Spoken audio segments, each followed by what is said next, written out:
My name is Charles, and when I was 17 years old, I decided I wanted to be able to retire before I turned 30.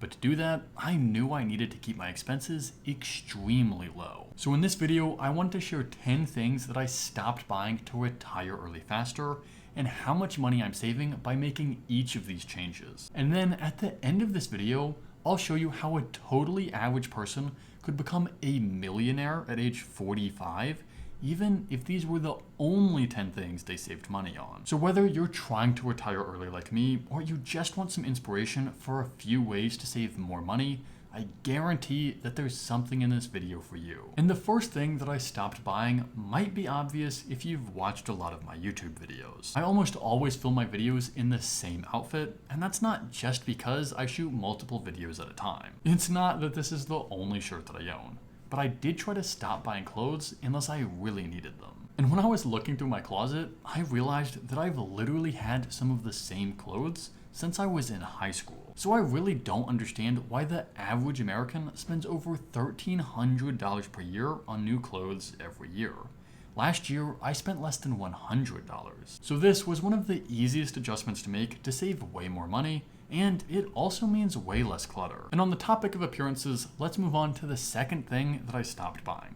And this one might be a little obvious. I've been cutting my own hair for the last 6 years. And yes, this is a little easier for me than it is for other people. But even some of my female friends who have really nice hair cut their own hair too, so I don't want to hear any excuses. Now, I don't know what the average guy spends on haircuts per year, but what I do know is that the average American spends $650 per year on personal care and products, and I don't spend almost any of that. And I literally know people who spend over $1,000 per year on haircuts, even though they have the same haircut as me.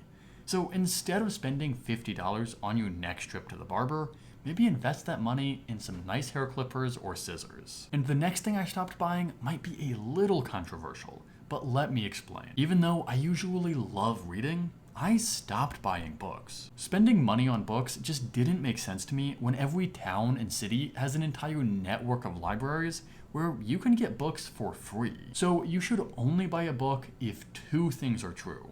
One, you'll go back to that book multiple times, and two, you can't easily get that book from a library. Otherwise, it makes no sense to waste your money on something that you'll only read once, if that. And hey, if you like reading, you can always sign up for my free Fire Friday email list, which is linked in the description. And while I personally stopped buying books, at least you only have to pay for them once. That's not the case with some of these other expenses. When I was in college, a friend of mine convinced me to pay for Spotify Premium. And I've gotta be honest, it was one of the biggest wastes of money ever. Luckily, I was a student, so I only had to pay $6 a month, and I canceled it pretty quickly.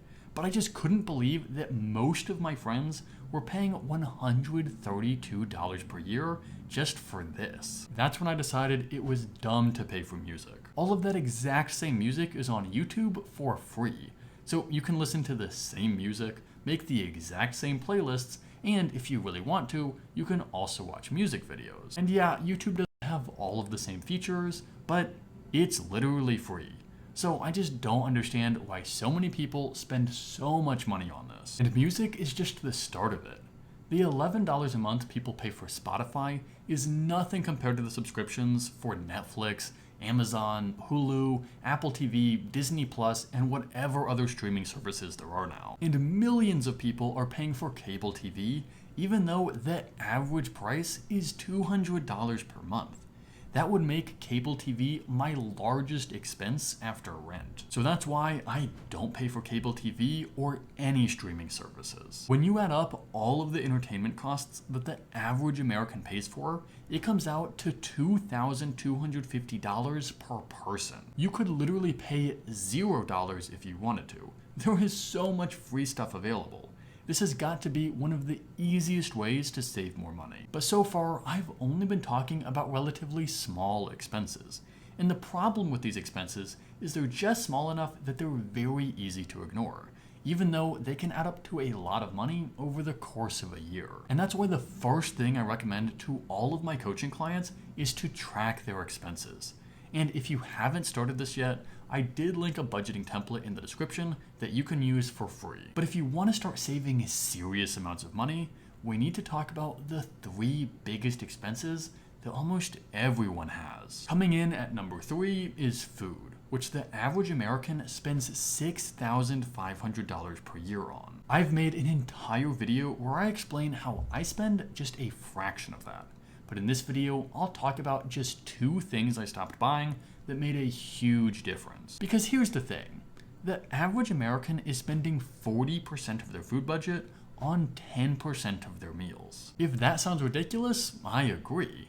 But that's because the average American eats out about 2 to 3 times per week, and eating out is about 4 to 5 times more expensive than preparing a meal at home. And that's why the average American is spending about $2,500 per year at restaurants, which is about 40% of their total spending. So by deciding to not buy takeout and only eating at restaurants on very rare occasions, I'm saving almost all of that. But you know how I said that the average American spends $6,500 per year on food? Well, that's not actually true. The truth is, it's actually worse than that. That's because that $6,500 doesn't even count alcohol. Alcohol costs vary a lot depending on your lifestyle, but the average is another $500 per year. But I don't buy any alcohol, so that's all savings for me. That means I'm saving about $3,000 per year just by not eating at restaurants and not drinking alcohol. Those are some serious savings, but that's still nothing compared to this next expense category. According to the Bureau of Labor Statistics, the average American is spending $8,700 per year on their car. Now, that's a lot of money, but this is where a lot of people make the mistake of saying, well, I don't need to spend any less money on my car. I already drive a used Toyota Corolla. But that would be a huge mistake, because if you actually look at where people spend money on their car, the cost of buying a car is only about 1/3 of the cost. Gasoline, maintenance, and other costs make up another $5,000 per year.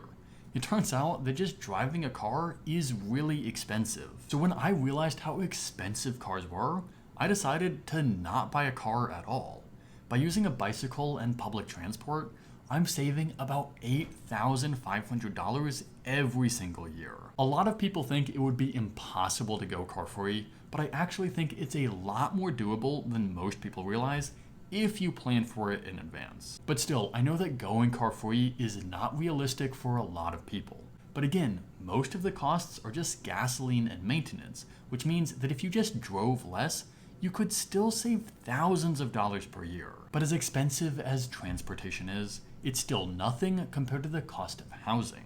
The average American spends 35% of their income just on housing, which for the average single American is $19,000 per year. So I'm probably going to get a lot of pushback for this, but I decided to not buy a house. A lot of people will tell you that renting is stupid, but I did the math and it actually makes more sense for me. It's really hard to estimate just how much money renting saves me because it depends on so many factors, like the housing market and how long I live where I am.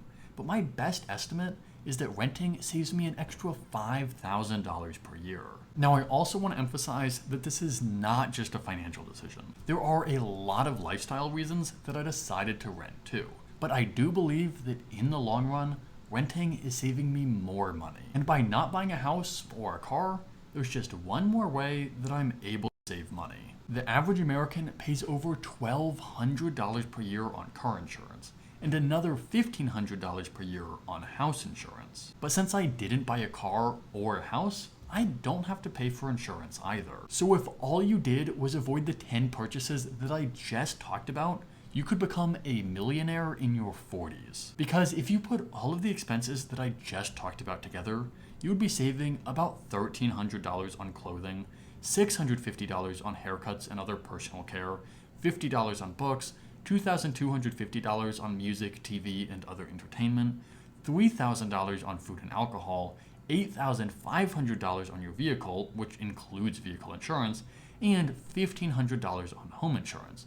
And I'm not even counting the other savings you might get by not owning a home. That's $17,250 in savings every year.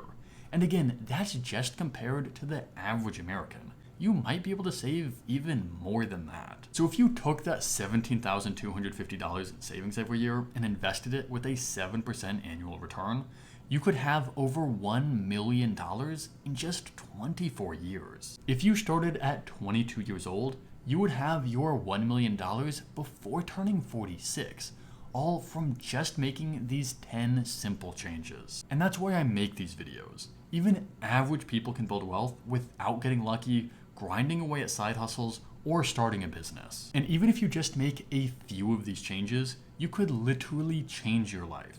So here's what I want you to do. Pick at least one of the 10 things that I just talked about and commit to saving more money on it. And the first step to accomplishing something is to say that you're going to do it.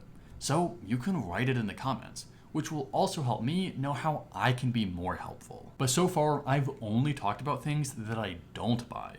But as frugal as I am, there are some things that I have to spend money on. So I recently made a video where I explained exactly how I spend my money and why I'm on track to retire at just 28 years old. I think you can learn a lot from that video, so I'll link it right here.